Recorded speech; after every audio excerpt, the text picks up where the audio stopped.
noneho rero uvugana na RFI kuri telefone yego ni umuyobozi muri Institute Ebutel muri Congo yitwa Pierre Boisselin yavuze ko rwose amasezerano y'amahoro hagati ya Repubulika ya Demokarasi ya Congo n'u Rwanda bidasobanuye ko byanze bikunze ari iherezo ry'amakimbirane nubwo muri aya mezi yashize hagaragaye igisa n'umutuzo. Yagize ati rero M23 biragaragara ko yarushijeho kwiyubaka kurushaho nko muri 2013 aho iri kugenzura ibice byinshi. Nakira amakuru ko Perezida Kagame yatumiye kwa Trump, turaje tubigarukeho. Yego birasaba nkaho rero bagerageje gushyiramo ingufu zose zikomeye mu gutoza ingabo zabo n'ibindi bitandukanye, kuko ibi uko M23 iri kurwana ndetse n'uburyo iri gukoramo ibintu byabo bitandukanye n'ibyo yakoraga muri 2013 yamburwa umujyi wa Goma. Kandi ibyo iri kubikora mu buryo ngo bukurikije amategeko ndetse ngo bafite n'amakuru ahagije mu rugamba barwana ndetse n'ingamba zose bagenda bafata ku butaka bwa Kongo. Ahanini ingabo z'u Rwanda ngo ziri ku murongo wa mbere muri aya masezerano, kuko ngo biravugwa ko ziri ku butaka bwa Kongo, ariko M23 irabihakana ikavuga ko ifite ubushobozi bwayo bwo gukomeza guhangana na FARDC. Ubwo rero kugeza ubu ngubu igisigaye ni ukurebera hamwe niba Repubulika ya Demokarasi ya Kongo izashyira mu bikorwa by'aya masezerano yasinyiwe i Washington DC ndetse n'isenywa rya FDLR yakunze gukingira ikibaba no gukorana n'uyu mutwe ndetse no kureba ibizava muri ibi biganiro bya Doha hagati ya guverinoma ya Kinshasa ndetse na AFCM 23. Birumvikana cyane aya ari amasezerano ya Kinshasa ndetse na Kigali, ntabwo ari Kinshasa na M23. Ariko wabonye ko na ONU yagize ikivuga kuri aya masezerano burya. Icyo nshaka ko tubigaru Loni yo yavuze iki rero? Magingo anga ni umunyamabanga mukuru w'umuryango w'abibumbye Antonio Guterres. Kuko M23 nawe hari icyo bitangajeho ngira ngo dukomozeho. Yashimiye bikomeye cyane aya masezerano mashya y'amahoro yasinywe i Washington DC hagati y'u Rwanda na Congo. Ati ni amasezerano yo rwose ngabona ko ari intambwe ikomeye iganisha kwituze n'umutekano mu karere ka Afurika y'ibiyaga bigari. Ati ni amasezerano yasinywe ku wa 5/27 Kamena 2025 urabyibuka. Ati ni amasezerano yibanda ku kubaha ubusugire bw'impande zombi no guhagarika ubufasha imitwe yitwaje intwaro ikorera mu burasirazuba bwa Kongo igahagarikwa. Magingo anga amasezerano ateganya ubufatanye mu by'umutekano, guteza imbere ubukungu bw'akarere no gufasha gutahuka kw'impunzi urabyibuka. Rero Antonio Guterres abinyujije ku rubuga rwa X yahoze yitwa Twitter akimara kureba iby'aya masezerano ndetse n'ibikubiyemo, yavuze ko kugeza ubu ngubu Amerika iri gukora ibishoboka byose kugira ngo ibi bikorwe ndetse bishyirwe mu bikorwa, ibi byasinywe bishyirwe mu bikorwa. Aya masezerano yakiriwe neza n'abayobozi b'abanyapolitike batandukanye hirya no hino ku isi, kuko bayaboneyemo n'amahirwe akomeye. Wabonye ko perezida wa Ukraine Volodymyr Zelensky yayishimiye cyane anavukomereza aho avuga ko yizeye ko Amerika izanamufasha gusubirana amahoro cyangwa se kugera ku ntambwe nziza nyuma y'ibiganiro, asaba ko rwose Amerika yagira mu ruhare hagati ya Ukraine n'Uburusiya. Perezida w'Ubufaransa Emmanuel Macron nawe yarabyishimiye cyane, ati ni intambwe mu by'ukuri nziza itewe mu karere.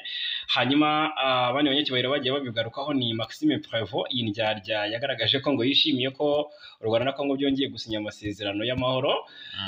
Uzi n'ibyo yagiye akorera u Rwanda ku ruhando mpuzamahanga yunga mu rya Kongo ashinja u Rwanda gushyigikira umutwe wa M23.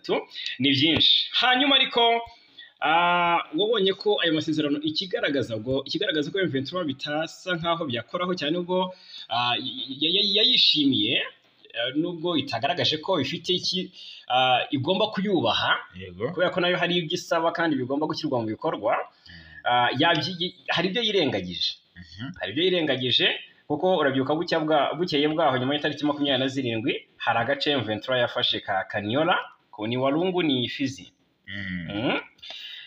Yagafashe rwose nta nkuru, igafata nyuma yuko bari baraye basinya amasezerano. Benshi bari batese bya bisobanuye iki?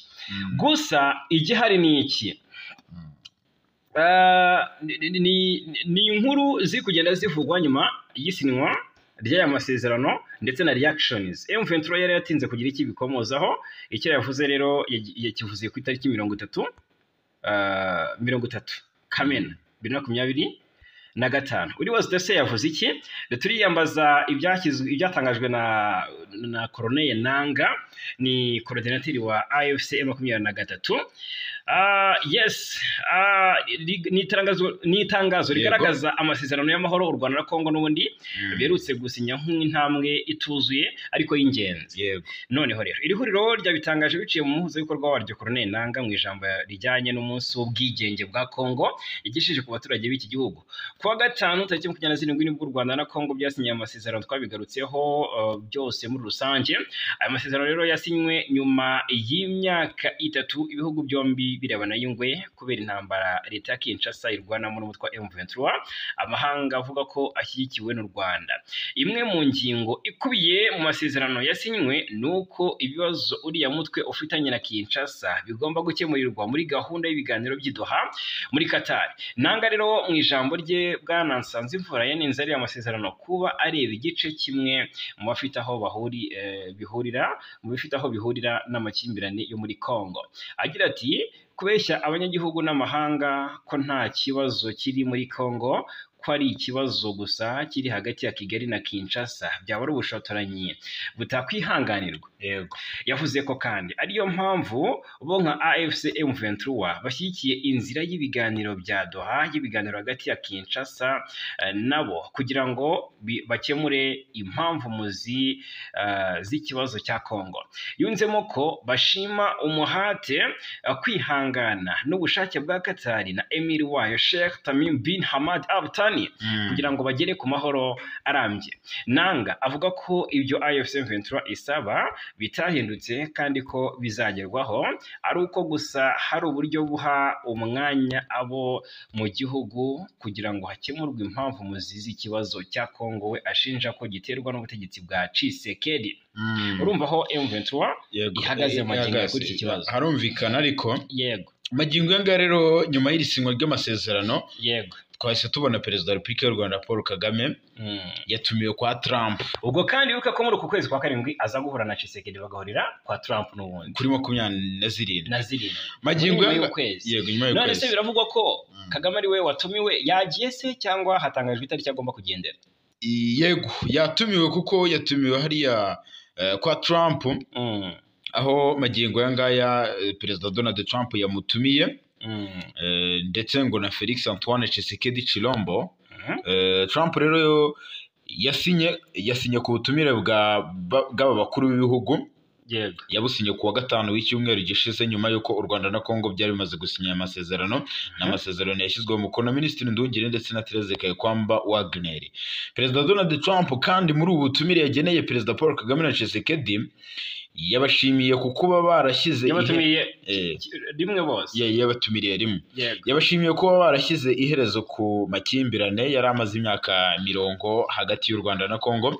Nta gihindutse rero mu kwezi gutaha Nyakanga tariki 27 nibwo abakuru b'ibihugu bombi Tshisekedi ndetse na Paul Kagame bazakirwa muri Mason Planche. Hanyuma ikibazwa nibamara kwakirwa nabo bazasinya amasezerano cyangwa bazashimangira amasezerano yasinywe n'abaminisitiri. No gushimangira niko navuga, ndetse no kurebera hamwe ikigiye gukurikiraho, kuko gusinya amasezerano ni kimwe, no kuyashyira mu bikorwa ni ikindi. Kandi iriya tariki izagera buri ruhande rusa nk'urugaragaza ko bigaragara ko hari uburyo imyitwarire yarwo mu bijyanye no gushyira mu bikorwa iby'aya masezerano. Bigaragare ko babasha kuzahura ibintu ari amahoro cyangwa se byazambye. Birashoboka cyane. Nabonye uwitwa Kayikwamba Wagner abisubiza ibubisi. Ati Therese Kayikwamba Wagner nabonye abisubiza ibubisi. Mutese byagenze biti?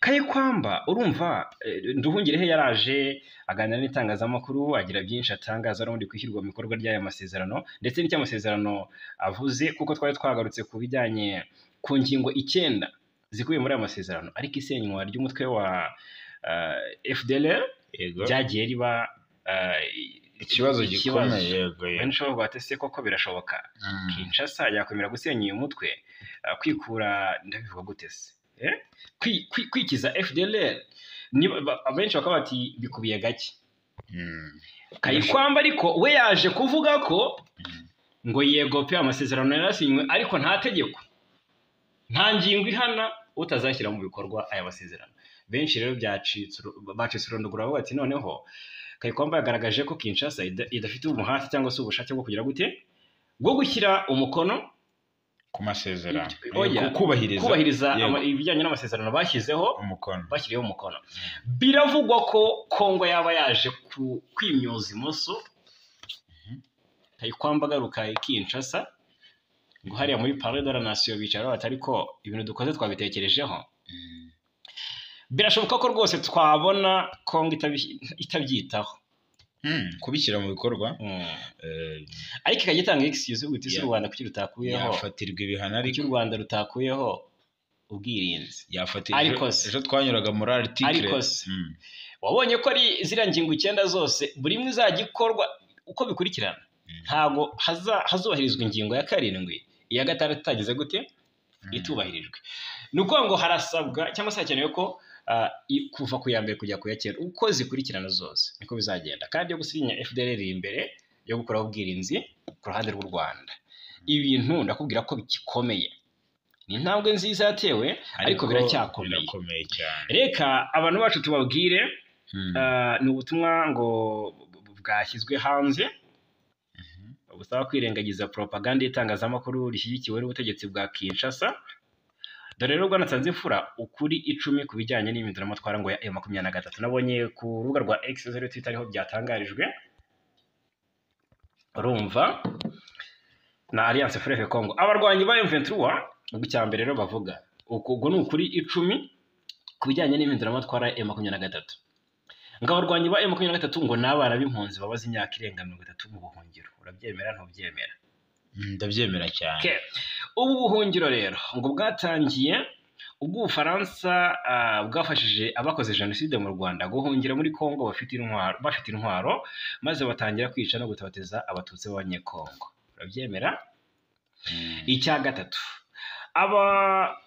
ngo ababogama cyane kuri M23 n'abanyaburayi cyane cyane Ububirigi ngo bwahoze bukoroniza Kongo ngo bwagize uruhare mu gutegura imbibi zidakwiye ndetse no mu kwica miliyoni z'abanyekongo mu gice cya Leopold mu gihe cya Leopold wa kabiri yego icya kane ingingo ya 4 ubwo ni ukuri kwa 4 ngo abacanco barenga 2500 b'abanyaburayi boherejwe kurwanya M23 ariko amahanga ntacyo yabivuzeho ingingo ya 5 ngo M23 ishyigikiwe n'abaturage b'abanyekongo wareba imbyino n'ibirori by'abakirwa mu mijyi ngo wareba imbyino n'ibirori by'abakirwa mu mijyi binjiramo uburyo binjira mu bice runaka babifashe wareba ukuntu babyina cyane bishimye ingingo ya 6 rero ngo aho M23 iyobora harangwa n'amahoro ngo nta mitwe yitwaje intwaro nta bwicanyi nta ruswa ngo ni impinduramatwara ishingiye ku baturage ingingo ya 7 ngo nta bimenyetso bihari byerekana ko M23 yisha abaturage ariko hari amashusho ibihumbi agaragaza amahoro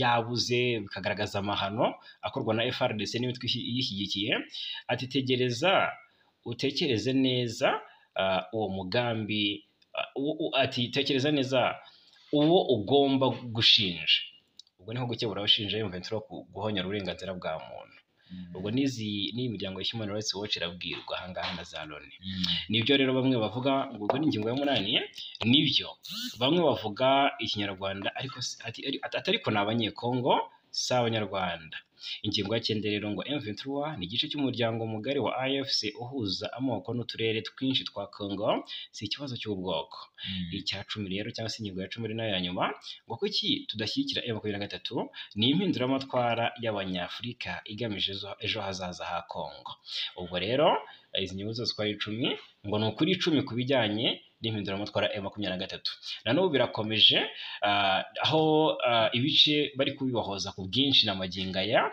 muri Kivu y'Amajyepfo muri Kivu y'Amajyepfo rero inkuru iturukayo reka mbere ko tuyinjiramo tubanza tubabwira ibiri kuvugwa irucuro Rucuru naho Rucuru bwanasanze imfura muri groupement zitandukanye muri Kivu y'Amajyaruguru habaye imirwano ikomeye. Ese ni Rucuro cyangwa ari muri Masisi? Kuko yego ndabona bisa nkaho ari ibintu bitoroshye. yego Urumva bisa nkaho ari ibintu bitoroshye rwose. Habyukiye imirwano ku munsi w'ejo, sinzi niba waje kubimenya. Imirwano yari karundura karahabutaka, imirwano ikomeye hagati y'ingabo za Repubulika ya Demokarasi ya Kongo n'umutwe wa M23 ubarizwa mu ihuriro rya Alliance Fleuve Congo rigamije gushyiraho akadomo ka nyuma ubutegetsi bwa Perezida Felix Antoine Tshisekedi. Ni imirwano yabaye mu gitondo cyo kuri wa mbere tariki 30 Kamena 2025, aho ivugwa ko yari kaze cyane kuko yumvikanyemo ibiturika byinshi. Aya makuru agaragaza ko iyi mirwano yabereye mu duce twa Munguli na Kikuro. Utu duce twombi tukaba duherereye muri teritwari ya Rucuru, kuko ngo Kamunguri ibarizwa muri groupement ya Kihondo mu gihe Kikuro yo iherereye muri groupement ya Tongo. Imbona ziremereye n'izoroheje hagati y'impande zombi zatangiye kumvikana mu masaha saa 12 z'igitondo cya kare, zigeze igihe cy'isaha ya saa 5 zijya gushyira muri saa 6 z'amanywa. Amakuru arakomeza avuga ko iyi mirwano yabaye kuri wa mbere yaje kurikira indi nanone yabaye ku gatandatu w'icyumweru gishize, ndetse ejo bundi rwose ku cyumweru yo ikaba yarabereye ikarambi ho muri lokalite ya Birambizo no mu kandi gace ko muri lokalite ya Bukombo. Ni urugamba rwasize abaturage benshi bahunze utwo duce bahungira mu tundi duce tutarimo imirwano ahanini tugenzurwa n'uyu mutwe wa M23 uburira ihuriro ry'ingabo za Kongo zari zagabyeho ibitero. Ku cyumweru rero amazu agera kuri 6 yaratwitswe muri aka gace ka Kisha cya Karambi, naho amatungo menshi y'abaturage aranyagwa kandi ajyanwa n'uruhande rwa leta ari narwo nyirabayazana wa biriya bitero. Hanakomeretse kandi abaturage 5 kuko ubu bari kwitabwaho mu bitaro biherereye hafi aho. Kugeza ubu kandi uyu mutwe wa M23 uracyagenzura ibice byose bagabweho ibitero, ubundi kandi wigiza n'imbere cyane uruhande rwa leta bahanganye. Aya masaha rero maginga ye rwose ahubwo kwituza ryongeye kugaruka muri utwo duce, nubwo bitaraba nk'uko byahoraga, kuko nk'uko amakuru atugeraho abivugana, amakuru twahaye n'abaturage batuye hafi n'ahabereye iyo mirwano. Ubwo rero kuri guhari batangaje nuko nguko. Tubwire rero muri Kivu y'Amajyepfo ngo drone yagabye igitero mu Minembwe, ariko kandi ni igitero cyari kimeze gite? Ni nuvuga ngo magingo ngaya indege bisa nkaho abantu benshi babuze aho yaturutse, byabayobeye, ariko iyi drone byamaze gutangazwa ko ikimara kurasa yego ngo yaturutse mu gihugu cy'u Burundi yambuka Uvira mbere yuko itera ibisasu hano mu Minembwe bigakomerekamo abasivili ndetse bikangiza n'indege ya gisivili yari itwaye imfashanyo zabo. Yego byagarutsweho na Moise Nyarugabo wabayeho umudepite muri Repubulika ya Demokarasi ya Kongo igihe cya Kabila ndetse na nyuma ye, akoresheje urubuga rwa X yahoze yitwa Twitter, yavuze ko mu gitondo cyo kuwa mbere tariki 30 Kamena 2025 ubwo abanyekongo bizihizaga isabukuru y'imyaka 65 y'ubwigenge bw'igihugu cyabo, leta y'i Kinshasa ibinyujije ku ngabo zayo FARDC yohereje drone itera ibisasu mu Minembwe bikomerekeramo abasivili benshi ndetse yangiza n'indege yari igaburiye ibiribwa aba baturage. Nyarugabo akunze kuvugira ubwoko bw'abanyamulenge cyane cyane aba hano mu Minembwe bamaze imyaka myinshi bagoswe ndetse bahohoterwa bahonyorwa ku bwinshi. Uyu mugabo kandi yakomeje avuga ko muri ibyo bihe abanyekongo banyuzemo byari ibihe bigoye, ati babyambuyemo ibyabo, ariko ngo kabisa kugeza ubu ngubu ngo baracyakomeza kugabwaho ibitero. Avuga ko indege ya gisivili yatinyutse kubazanira imfashanyo yarimo n'ibikoresho byabo byo kwa muganga, gusa nayo ngo yahaje kuraswa muri iki gitero yagabweho mu buryo bukomeye n'ingabo za leta, bikomerekeramo n'umugabo ndetse n'umwana w'umukobwa w'imyaka 8 y'amavuko. Magingo aya ngaya rero avuga rero kuri ibi bitero, avuga ko ngo ibi bitero ari iby'ubunyamaswa, ibitero bitarimo ubumuntu. Agaragaza ko rero iki ari iki gikorwa leta ikoze ngo kigize icyaha cy'intambara, ngo kuko ntikibasiye IS/M23 MRDP na twirwaneho gusa, ngo ahubwo kibanze mu basivili bo mu Minembwe.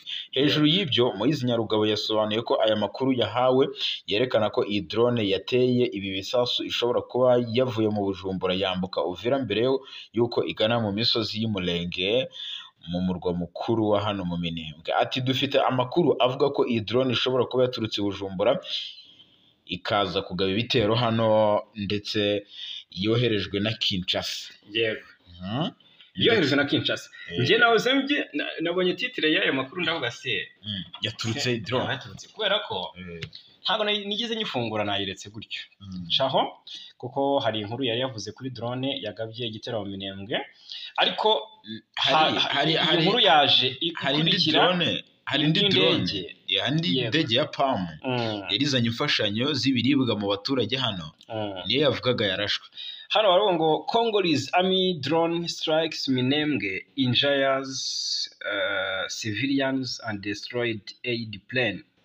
Sinzi niba kubyumva icyo kintu. Ni nko kuvuga ngo hari drone y'igisirikare cya Congo yagize itya yangije, ni nko kuvuga ngo yangije cyangwa se ubwo se twavuga ko yakomerekeje, yasenyuye, yashenye indege y'abasivile nyine. Ariko ahangaha icyagaragajwe, hagaragajwe rero iyi ndege ya Joaga, urumva byari byiswe impanuka, bivuga ko yaba ari impanuka wenda yagize n'ingaruka, ariko twaje gusanga ari ibintu bisanzwe rwose. Ahazwi n'ubundi ni mu Minembwe, ahazwi nk'umurwa mukuru w'Umulenge muri Kivu y'Amajyepfo. Ni indege yahakoreye impanuka, yashakaga kwitura ku kibuga cyaho. Urabizi ko hari ikibuga cy'indege, ariko nubwo cyabaye ntabire, igisirikare cya Kongo cyaragishwanyaguje, ndabivuga gute, cyakigize intabire.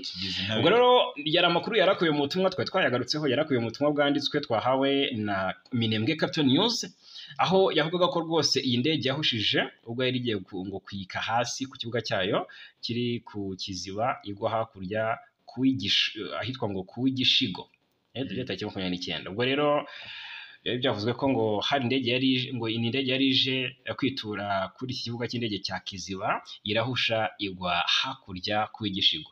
Noneho bakavuga ko iyi ndege yangiritse ku ibaba gusa ryayo ry'iburyo, ariko nta muntu wayiguyemo usibye umwe mu bakozi bayo wayikomerekeyemo, ariko bitari cyane. Gusa ni n'ubutumwa bukomeza buvuga ko kuri iriya ndege bakomeje kuyisanasana kugira ngo ikomeze ibikorwa byayo.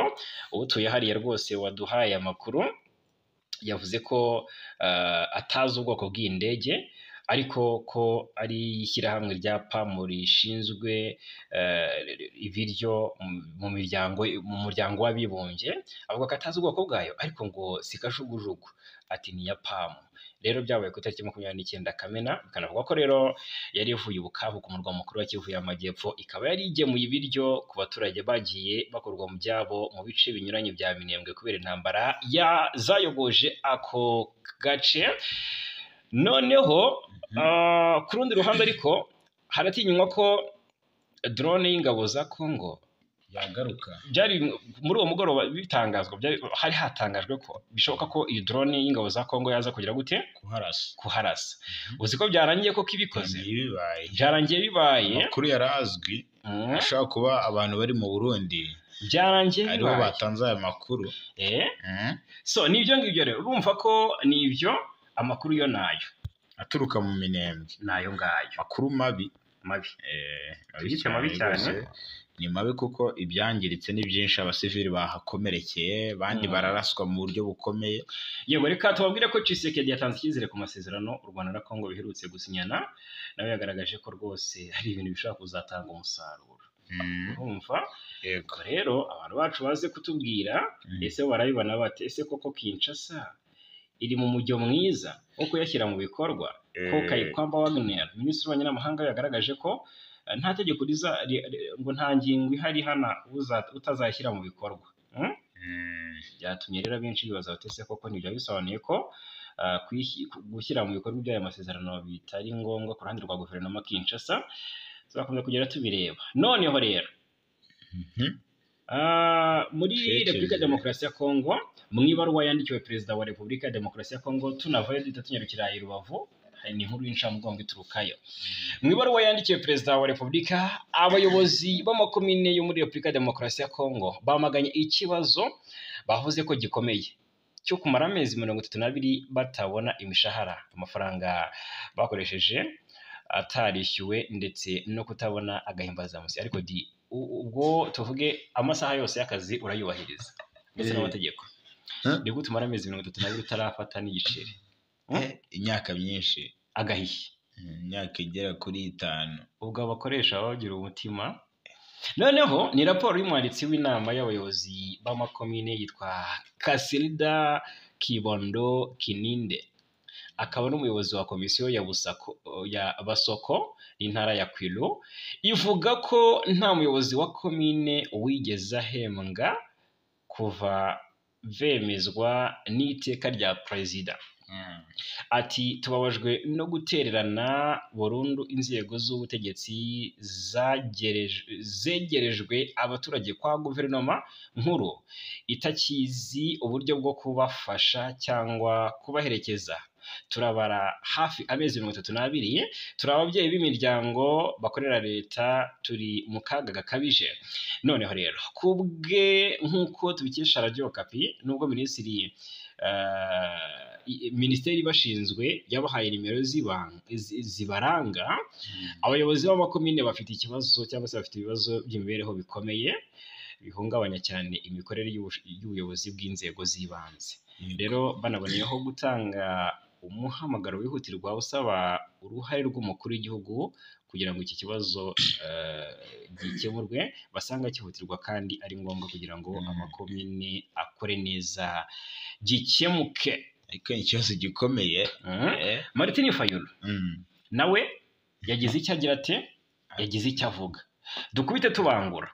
Fayulu ejo ndi yaragaragaye muri Palais de la Nation yagiye kuganira na Tshisekedi ku kibazo cy'umutekano w'urasirazuba rw'igihugu.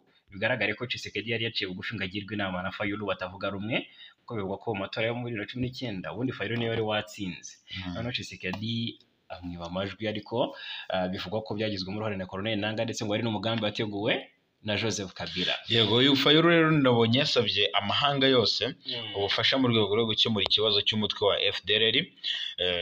Ubusanzwe rero uyu munyapolitiki yatanze ni ubutumwa yatanze mu ijambo rijyanye n'umunsi w'ubwigenge bwa Kongo yagejeje ku banyekongo ku wa mbere tariki 30 Kamena 2025. Ndetse amakuru aravuga ko kuri uyu munsi nibwo Repubulika ya Demokarasi ya Kongo izizihiza imyaka 65 imaze ihawe ubwigenge n'abakoloni b'Ababiligi. Iki gihugu icyakora kiri mu bibazo bitandukanye birimo umutekano muke umaze imyaka 30 mu burasirazuba bwa Kongo. Leta y'u Rwanda yakunze kugaragariza amahanga ko uyu mutwe wa FDLR ugizwe n'abiganjemo abagize uruhare muri jenoside yakorewe Abatutsi mu Rwanda 1994, ariwo nyirabayazana w'umutekano muke muri Kongo ndetse no mu karere ka Afurika y'ibiyaga bigari. Umuryango w'abibumbye nawo ugaragaza ko FDLR ari ikibazo gikomeye cyane ku mutekano w'akarere ndetse n'akanama gashinzwe amahoro n'umutekano ku isi. Muri uyu muryango mu mwanzuro wako w'1773 kasabye FDLR isanzwe ikorana n'ingabo za leta gusenywa. Mu mwaka ushize Kinshasa n'u Rwanda ubwo bari mu biganiro by'i Rwanda mu nzira zo gusinya amasezerano yo gufatanya gusenya FDLR, gusa iyi gahunda birangira ipfubye ku munota wa nyuma. Icyakora ingingo y'uko uyu mutwe ugomba gusenwa inakubiye mu masezerano y'amahoro Kigali na Kinshasa basinyiye muri Leta Zunze Ubumwe za Amerika. Fayulu rero Fayulu asa n'ukomeza asa n'ukomoza cyangwa avuga kuri aya masezerano. Yavuze ko Kongo ngo atariyo ikwiye kuryozwa FDLR, asaba amahanga ubufasha gukemura iki kibazo cy'uyu mutwe, agira ati rwose turasaba abafatanyabikorwa bacu mpuzamahanga kubahiriza umwanzuro w'ibihumbi 1773 w'akanama k'umutekano ka Loni mu gukemura ikibazo cya FDLR kidakwiye kuryozwa Congo kandi bakavuga ibintu uko biri.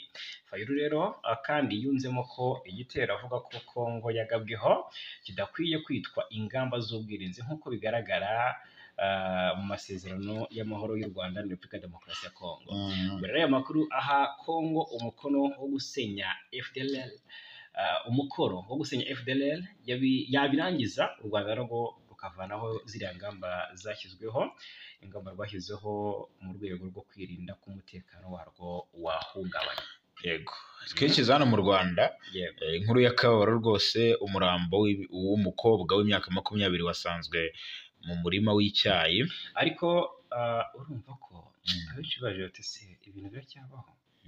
Tubwire mbabwire ibyo Loni yavuze ko itagikomeje iperereza ku byaha byakorewe mu burasirazuba bwa Congo kubera mikoro. Reka nkuru itangaje Loni ibura mikoro ariko kandi United Nations ivuga ku Rwanda na Congo ahubwo babanza ukayitunyuriramo ibi bya UN cyangwa ibi bya Loni yahagaritse. Antonio Guterres yashimye ariya masezerano. Yego, yashimye kwikubitira ko rwose ari ibintu byiza byari bikwiye kuko ari intambwe yiganisha ku ituze n'umutekano mu karere k'ibiyaga bigari. Mu by'ukuri rero yashimye mu by'ukuri icyo amasezerano avuga n'ibyo yibandaho, avuga ko ari ibintu byiza byo kwishimirwa, ariko icy'ingenzi asaba kurandura burundu umutwe wa FDLR kabisa, ushinjwa kugira uruhare mu bikorwa by'iterabwoba no kuba warashinzwe n'abagize uruhare muri jenoside yakorewe abatutsi mu Rwanda muri Mata 1994. Ibiteganywa n'aya masezerano byose rero yagaragaje ko ari byiza. Abinyujije kuri X yose ari Twitter, Guterres yashimiye Leta Zunze Ubumwe za Amerika ku bufasha bwayo muri uru rugendo, anizeza ko Loni izakomeza gufatanya n'impande zombi mu ishyirwa mu bikorwa by'aya masezerano. Ubwo rero ni ibyo ngibyo kuba Loni nayo yabishimye, Ububiligi ejo bundi bwarabishimye, Maxime Prévost yashimangiye ko ari ibintu byiza, Zelensky, Perezida n'abandi benshi yarabishimye, Perezida Zelensky n'abandi batandukanye. Nibyo ngibyo gusa no inkuru y'agahomamunwa, icyitwa ubushobozi cyabaye ingorabahizi muri Loni. Ibaze ko ntabwo bishoboka iperereza ku byaha byakorewe mu burasirazuba bwa Congo kubera mikoro ryahagaze. Komisiyo yashyizweho n'umuryango w'abibumbye ngo ikore iperereza ku ihonyorwa ry'uburenganzira bwa muntu n'ibyaha by'intambara muri Congo, ngo ntishobora gukomeza akazi kubera ikibazo cy'amafaranga yo gukoresha mu biro bishinzwe uburenganzira bwa muntu by'umuryango w'abibumbye OHCHR nk'uko bigaragara mu ibaruwa iherutse kubonwa na Reuters. Ifite iyi OHCHR ifite ikibazo gikomeye cy'amafaranga cyatewe n'ibihugu bimwe na bimwe byananiwe kwishyura neza imisanzu yabyo, hiyongereyeho igabanuka rikomeye ry'inkunga yatangwaga na Leta Zunze Ubumwe za Amerika ku butegetsi bwa Perezida Donald Trump. Muri Gashyantare, inama idasanzwe y'akanama k'uburenganzira bwa muntu i Geneve yemeye gushyiraho ubutumwa bwo gushakisha amakuru na komisiyo ishinzwe iperereza ku ihonyorwa ry'uburenganzira bwa muntu, harimo ubwicanyi n'ihohoterwa rishingiye ku gitsina byakorewe muri Kivu y'Amajyaruguru na Kivu y'Amajyepfo mu burasirazuba bwa Congo, harimo n'imijyi ya Goma na Bukavu nyuma yo gufatwa n'inyeshyamba za M23. Kuri wa mbere rero ushize, Alex L. Jundi ukuriye ishami rishinzwe gutera inkunga iperereza muri OHCHR yabwiye inama idasanzwe n'abagize akanama ka Loni ko ibi bibabaje ukurikije mu by'ukuri ibyagaragaye mu iperereza ry'ibanze, birimo ubwishanyi n'ihohoterwa rishingiye ku gitsina hamwe kandi n'andi makosa. Yavuze ko byinshi muri ibyo byaha bishobora kuba ibyaha by'intambara. Komisiyo ishinzwe iperereza COI ishobora rwose cyangwa se COI ishobora gutanga ibimenyetso bishobora gukoreshwa mu iperereza ry'ibanze n'inkiko nk'urukiko mpuzamahanga mpanabyaha. Eljondi kandi yanavuze ko amafaranga ibiro byari byarazigamye yashize nyuma yo gutanga miliyoni 1.5 z'amadolari y'Amerika kugira ngo hatangire ubutumwa bwo gushakisha ukuri, ariko nta bushobozi bwo gutangiza imirimo ya komisiyo y'iperereza. Iyi komisiyo rero ngo ikeneye agera kuri miliyoni 3 ndetse n'900 z'amadolari y'Amerika, ni hafi miliyoni 4 z'amadolari. Urumva ko amafaranga menshi cyane kuri bitoroshye. Hanyuma rero tubwire mu Rwanda burengerazuba mu karere ka Rubavu, umurambo w'umukobwa w'imyaka 20 wasanzwe mu murima w'icyayi yapfuye. Uyu mukobwa w'imyaka 20 witwa Gisubizo wo mu karere ka Rubavu wasanzwe mu murima w'icyayi, hakekwa ko yaba yiyahuye. Uyu murambo we wagaragaye mu gitondo cyo ku tariki 30 Kamena 2025 mu murenge wa Nyundo, akagari ka Bahimba, mu mudugudu wa Kagera mu karere ka Rubavu.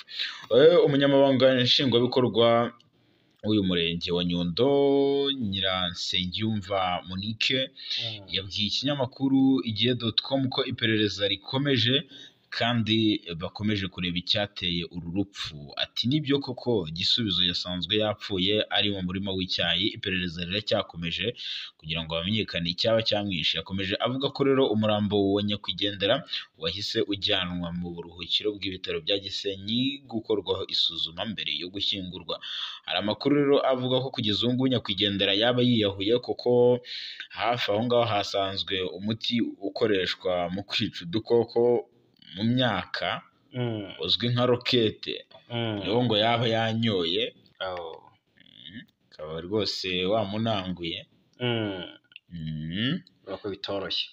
Muri Uganda rero tubwire. Muri Uganda kugeza ubu ngubu ibintu birakomeye cyane mu kigo cy'ubutasi. Uganda yafunze umuhanga cyangwa uwahaga ubutasi bwayo amakuru atari yo kuri ADF. Igisirikare cya Uganda UPDF cyataye muri yombi witwa Sheikh Hamza Laivala. Uyu nguyu ukekwaho gusa yakekwaho ibyaha bitandukanye birimo ubutasi no gutanga amakuru atariyo no gufatanya mu mugambi n'uyu mutwe wa ADF ufite ibirindiro mu burasirazuba bwa Kongo. Umwe mu bashinzwe umutekano yasobanuye ko uyu Sheikh Laivala yari amaze kubaka icyizere hagati ye n'abashinzwe ubutasi, kuko yahaga amakuru ADF atapfa kugerwaho n'uwo ari we wese. Gusa ngo byagaragaje ko icyizere cyiwe gikemangwa ndetse no kuyobya abashinzwe ubutasi. Ibi byaha byose arabiregwa. Ibi bikorwa rero ngo nabyo byo gukorana na ADF nabyo arabishinjwa cyane. Ndetse muri Nzeri 2023 nibwo Perezida Yoweri Kaguta Museveni yatangaje ko ingabo za Uganda UPDF ziciye umuyobozi wa ADF Medien Kalubo mu gitero cy'indege cyagabwe ku birindiro by'uyu mutwe muri Repubulika ya Demokarasi ya Kongo. Museveni rero yahawe aya makuru n'uwayoboraga urwego rw'ubutasi mu gisirikare cya Uganda UPDF, General Major James Birungi, amusobanurira ko uyu Kalubo yiciwe muri Repubulika ya Demokarasi ya Kongo. Nyuma rero byamenyekanye ko uyu Kalubo atakiriho, ariko akomeje kuyobora ibikorwa by'iterabwoba bya ADF mu burasirazuba bwa Kongo. Ni inkuru yatumye inzego z'umutekano za Uganda zihaguruka. Rero ubu Sheikh Laivala kugeza ubu yatawe muri yombi. Igisirikare cya Uganda rero kiri kumushinja ibyaha byose ndetse no kwifashishwa n'uwitwa Kalubo mu kubeshya ubutasi bwa Uganda. Noneho rero mfasha twinjire mu by'ukuri yacukumbuwe arakusanywa. Hari ibimenyetso ngo bishinja Ingabire gushaka guhirika ubutegetsi byagiye hanze. Urabizi ko ari mu maboko y'ubutabera. Hashize iminsi Ingabire Victoire Umuhoza yongeye gutabwa muri yombi ku iperereza rishya rigaruka, urumva, ku birego ashinjwa byo gushaka guhirika ubutegetsi. Ubwo rero itabwa muri yombi rye ryaturutse ku rubanza ruregwamo abantu bo mu ishyaka rye Dalpha Umurinzi. Urumva ko byakusanyijwe uri tayari ngo tubikomozeho tubwire abakunzi bacu bumve abanzi b'u Rwanda ntibahwema. Umuntu wese ahari ari umwanzi w'u Rwanda ntajya acogora ngo yumve atuje. Ikigamijwe ngo ni ugukuraho ubutegetsi. Ubwo rero abo muri Dalfa umurinzi bita Ingabire amazina atandukanye, bamwe bamwita Ivu nk'impine y'izina rye, ubwo ni Ingabire Victoire Umuhoza. Abandi bamwita Mukecuru. Ayo mazina yombi ushobora kuza kuyabona muri iyi nkuru. Muri nkuru turagaruka kuri bimwe mu bimenyetso byakoreshejwe n'ubushinjacyaha byaganishije ku itabwa muri yombi rye n'isesengura ryageze ku butumwa Ingabire yandikiranaga n'abarwanashyaka be mu migambi yaganishije ku itabwa muri yombi rye. Inkomoko y'ibyaha rero, Dalfa umurinzi ni ishyaka rya Ingabire rijya kuvuka ryaje risa n'irisimbura FDU inkingi yari asanganywe kuko yarisenye nyuma y'uko rishinjwe kuba rikorana n'abahoze muri FDLR. Yego, muri Dalfa Ingabire yari afite abantu bakorana bya hafi barimo uwitwa Sibomana Sylvain mu ishyaka wo muri iri shyaka, uwitwa Sibomana rero yakoraga nk'umuhuzabikorwa ku rwego rw'igihugu, niwe rero wahuzaga abarwanashyaka niwe uhuza abarwanashyaka bari hanze y'igihugu n'abandi bari mu mahanga, akanaba no ku ruhembe rwo gutanga ibyo bita amahugurwa. Uwitwa Nzabandora we yakoraga nk'umukozi w'uru rugo, mu rugo rwa Ingabire. Mu rugo rwa Ingabire, gusa yaje kugirwa umuhuzabikorwa w'intara y'Uburasirazuba muri Dalfa umurinzi. Uyu akaba ari nawe wamenyesheje ubuyobozi bwabereyemo amahugurwa. Ibyabereye mu mahugurwa byanatumye RIB ibafata akabafunga, ariko Nzabandora we ntabwo yafunze. So rero tubwire ngo niba hari ibintu byinshi byagiye bivugwa, niba warakurikiye ibijyanye n'inkuru z'urubanza rwa Ingabire byagenze biti? Yego, magingo ya ngaya icyo numvisemo ku bijyanye n'aya mahugurwa yateguriwe abarwanashyaka be, byakozwe bigizemo uruhare n'uwitwa Sibomana afatanyije n'undi witwa Assumpta uyibera mu Busuwisi. Ni amahugurwa yari agamije kwigisha abanyamuryango bari mu nzego z'ubuyobozi icyo bise uburyo bwo gukoreshwa mu gukuraho ubuyobozi bw'igihugu hadakoreshejwe imirwano, hakoreshejwe imbaraga z'abaturage nyamwinshi binyuze mu myigaragambyo. Imirimo yose yakorwaga Sibomana kuko ari we wari umuhuzabikorwa. Sibomana niwe wabaga uyiri inyuma. Uyu ni muri coordinateri, kuko ibyo bishimagirwa n'ubutumwa bwa WhatsApp bwagaragajwe mu rukiko. Ubwo rero Sibomana rero ni muntu ki? Sibomana Sylvain wavutse muri 70, ni mwene Kinonko France, mwene Kinonko François na Mukamisha Immaculée wavukiye mu mudugudu wa Kabegeri mu murenge wa Mwendo, ni mu karere ka Ruhango mu ntara y'Amajyepfo. Naje kubifata mu mutwe. Atuye rero mu mudugudu wa Mataba, akagari ka Kigarama, umurenge wa Kigarama mu karere ka Kicukiro. Yahamijwe icyaha cyo guteza imvururu cyangwa imidugararo muri rubanda n'urukiko rukuru. Urugereko rwa Rusizi ahanishwa igihano cy'igifungo cy'imyaka 6 mu mwaka wa 2014. Ibyaha rero akurikiranyweho n'ibihe? Yego, ubu akurikiranyweho ibyaha byo gushyiraho umutwe w'abagizi ba nabi cyangwa kuwujyamo, gucunga umugambi cyangwa se gucura umugambi wo gukora ibyaha byo kugirira nabi ubutegetsi buriho cyangwa perezida wa repubulika, guteza imvururu cyangwa se imidugararo muri rubanda, kurwanya ububasha bw'amategeko n'icyo kwigaragambya cyangwa gukoresha inama mu buryo bunyuranyije n'amategeko. Yego, akurikiranyweho kandi guteza imvururu cyangwa imidugararo muri rubanda, gukwiza amakuru atariyo cyangwa icengeramatwara bigamije kwangisha leta y'u Rwanda mu bihugu by'amahanga no gutangaza amakuru y'ibihuha. Ishyaka Dalpha Umurinzi rya Ingabire Victoire ribinyujije kuri Sibomana ryateguje abayoboke baryo ko hari amahugurwa y'ururimi rw'icyongereza abateganyijwe rwose. Ni muri urwo rwego rero muri Kanama 2021 Sibomana yamenyesheje abayoboke baryo kwitegura ayo mahugurwa ko azaba mu mpera z'uko kwezi. Yanandikiye rero ubutumwa bugufi kuri WhatsApp aho yarashinzwe ihuza yashinzwe guhuza abateguriwe aya mahugurwa. Yagombaga rero kumara iminsi igera kuri 4 ababwira ko agiye kuboherereza igitabo n'akavideo bagomba kuba bakifashisha mu kwihugura urwo rurimi kugira ngo bazabafashe gukurikirana neza, kugira ngo bizabafasha gukurikirana neza.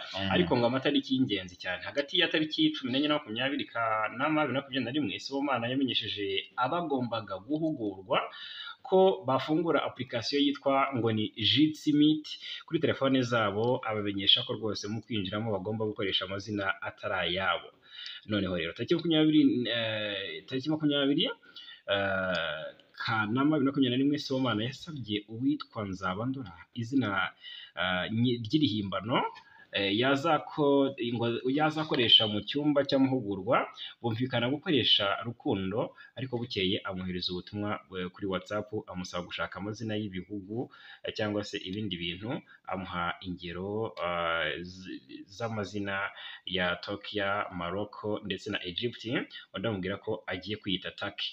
Tariki ya 14 Kanama 2021 uwitwa Nzabandora Boniface umuyoboke wa Dalpha Umurinzi mu ntara y'Iburasirazuba n'abandi bayoboke ba Dalpha bahawe igitabo cyitwa Blueprint for Revolution. Icyo gitabo cyari mu Cyongereza. Yego, uwo munsi rero bahawe icyo gitabo gisemuwe mu Gifaransa cyitwa ngo ni Comment faire tomber une dictature quand on est seul tout petit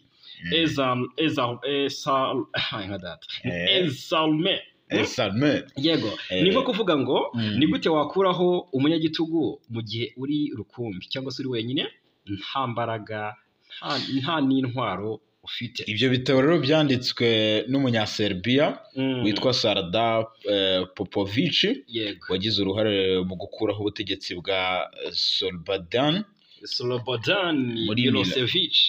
Yego, Sibomana kandi yanaboherereje video ya Popovic kugira ngo batangire bimenyereze ukavuga ururimi rw'icyongereza, banitegure kumva icyo amahugurwa agamije. Popovic rero na Milosevic ni bantu ki? Uyu nguyu ni Slobodan Milosevic, ni umunyaserbiya wabaye perezida w'icyo gihugu kuva mu mwaka w'1989 kugeza mu mwaka w'1997 ubwo cyari mu byari bigize Yugoslavia.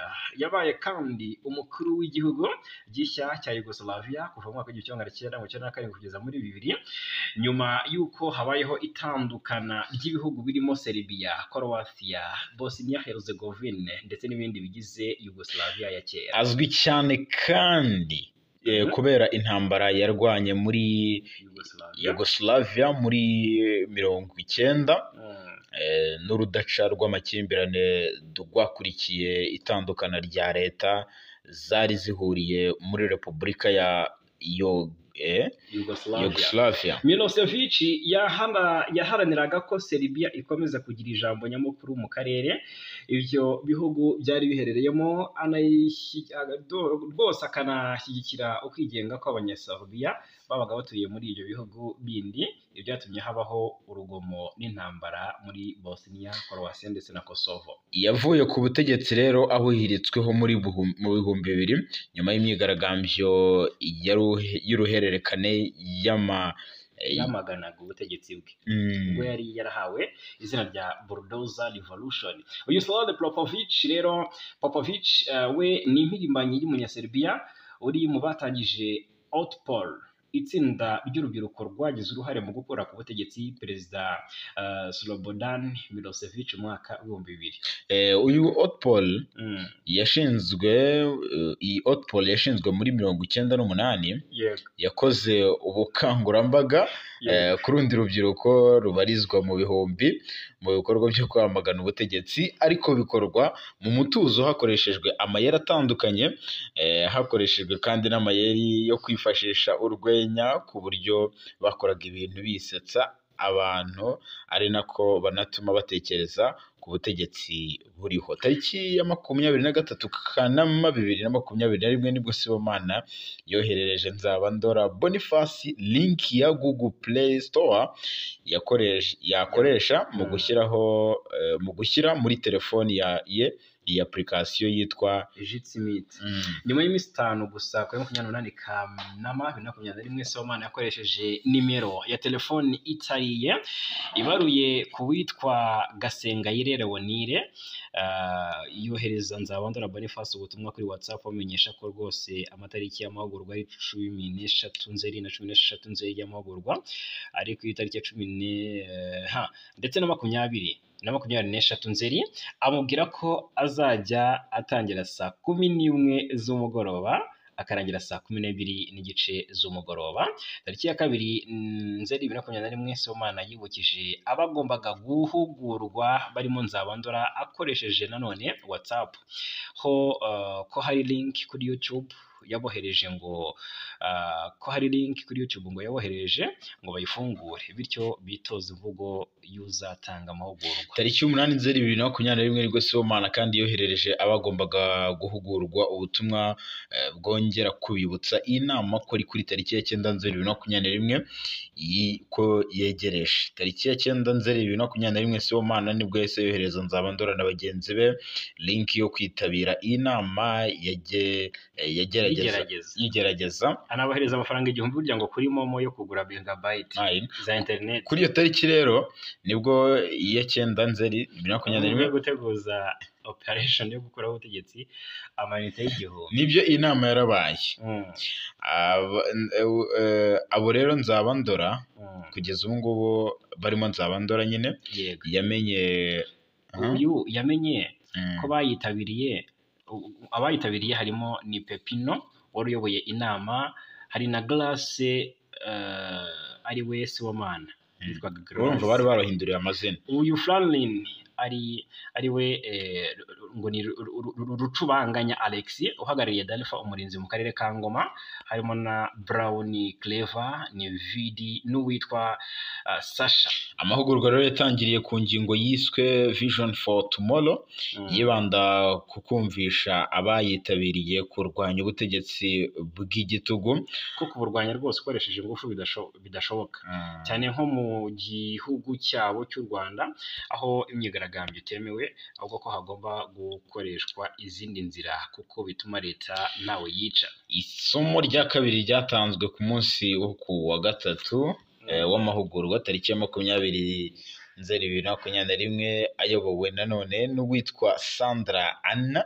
bigaga ku ngamba nziza kandi zakoreshwa mu mugambi wo gukuraho ubutegetsi. Yego hagiye hakorwa byinshi tutarondoye ahangaha, kuko Ingabire yategetse Sibomana guha ubutumwa abanyamuryango ntabarabikora, ariko ndagira ngo ubyumve ko ibi bintu by'aba bantu byari biteguye, ni umugambi munini. Noneho hagiye harimo amazina nge ntasanzwe nzi kabisa, nk'uyu Nzabandora, nk'uyu nde bose ntabwo nge n'ubwa mbere mbumvise deja, gusa nyine nshima ubutabera bw'u Rwanda bugera hose.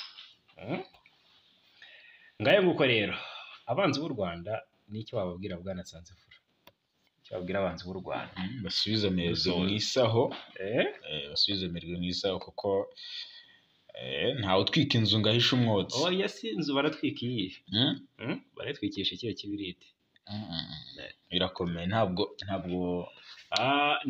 ahubwo nagira ngo mbabwire ko nibibyaremo umutima w'urukundo, nibibyaremo umutima ukunda igihugu cy'u Rwanda, ntabwo bishoboka ko nibitaba ibyo ntabwo bizashoboka. ntabwo bishoboka rero, umwanzi ahora ari umwanzi. Ndakubwiza ukuri, reka tubashimire cyane, gushimire cyane bwana Nsanzimfura Jerimura, abakozi cyane bwana Fagi Kayinamura, dushimire cyane abakunzi bacu, amakuru